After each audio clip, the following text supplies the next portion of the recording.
Bonjour à tous, je suis Pierre de la Grotte Chaude et aujourd'hui on va parler d'un film de très mauvais goût qui ne respecte rien. Un film qui ressuscite les tueurs Jeffrey Dahmer et John Gacy et dans lequel il y a aussi la nonne en personne et des ninjas.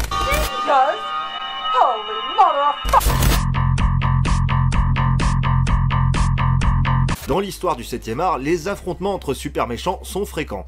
Dracula contre Frankenstein, King Kong contre Godzilla, Freddy contre Jason ou encore Alien vs Predator sont des films qui ont connu le succès en leur temps. Et c'est pas étonnant du coup que le concept attire les réalisateurs fauchés cherchant à capitaliser sur la proposition d'affrontements entre monstres célèbres. Seulement voilà, les monstres de bande dessinée ou de cinéma, ça coûte des sous et leurs droits appartiennent souvent à de grosses majors. C'est probablement de ce constat qu'est née l'idée du film qui nous intéresse aujourd'hui, Dahmer vs Gacy. Et oui, quand les monstres de cinéma coûtent trop cher, autant piocher dans les affreux de la vraie vie. Si les producteurs de ce long métrage avaient été français, on aurait peut-être eu droit à Émile Louis versus Michel Fourniret, mais comme on a affaire à des Américains, ce sont Dahmer et Gacy qui sont mis à l'honneur. Est-ce qu'on y gagne au change?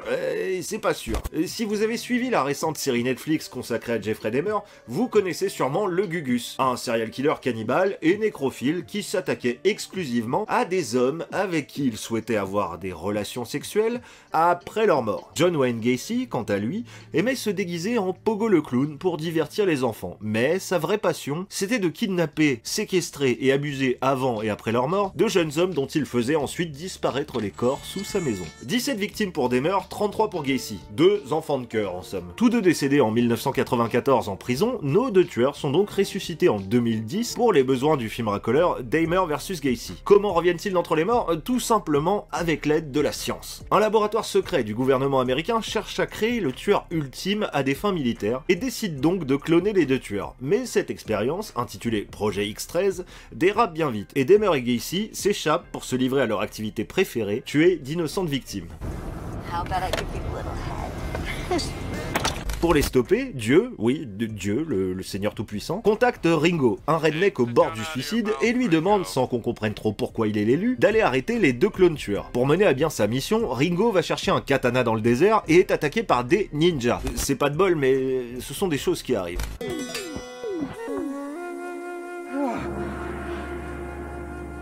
What the...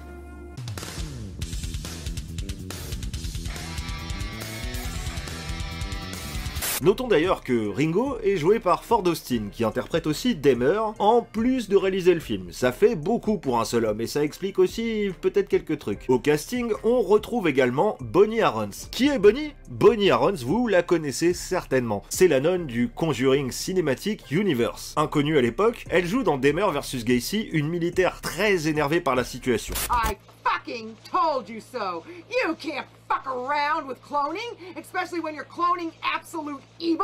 Et vous savez quoi? Si vous vous risquez à mater ce film, il y a de fortes chances pour que vous soyez aussi sous lesquels. Blague à la limite de l'homophobie, tacle gratos contre les sourds, un rythme incroyablement lent, avec des séquences qui s'éternisent, un bon tiers du film composé exclusivement d'extraits de journaux télévisés commentant la cavale des deux serial killers, un montage dégueulasse, des effets spéciaux ultra moches, mais surtout, l'affrontement entre les deux méchants promis par le titre n'a même pas vraiment lieu. Lorsque leurs chemins se croisent, ils se lancent 2-3 insultes, font mine de se battre, et finissent par se rouler par terre comme deux enfants dans une cour de récré. Et c'est même pas drôle. Même les fans de nanar trouveront le temps long devant Dahmer vs Gacy. Si le concept est de mauvais goût, on attend quand même d'un tel film du gore, de l'humour, des meurtres et du fun. Mais il y en a pas. Tout ça est beaucoup trop ennuyeux et frustrant pour être divertissant. À titre personnel, je ne recommande pas ce film, mais la bande-annonce vaut le coup d'œil. Et si vous voulez mater un versus movie pas cher, regardez plutôt le H vs Marvel Zombies dispo sur YouTube, le lien est dans la description, ou attendez l'hypothétique Freddy vs Chucky que m'a teasé Don Mancini lorsque j'ai eu la chance de l'interviewer récemment.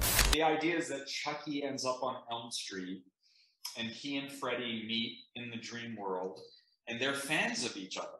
You know, it's like, oh yeah, I love your technique. I've been a huge admirer of your work for years. But they realize that Elm Street is not big enough for both of them. So they have a bet. Whoever can kill the most teenagers before the sun comes up wins and gets to stay.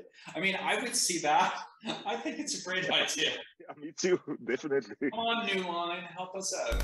Voilà, c'est tout pour moi au sujet de ce film de très mauvais goût. Si vous avez des idées de concepts de films versus similaires ou si vous connaissez des films encore plus mauvais, n'hésitez pas à m'en parler dans les commentaires, ça pourra peut-être faire l'objet d'une prochaine vidéo. En attendant, on se dit à très bientôt sur ma chaîne, je vous fais des gros bisous. C'était vraiment très intéressant.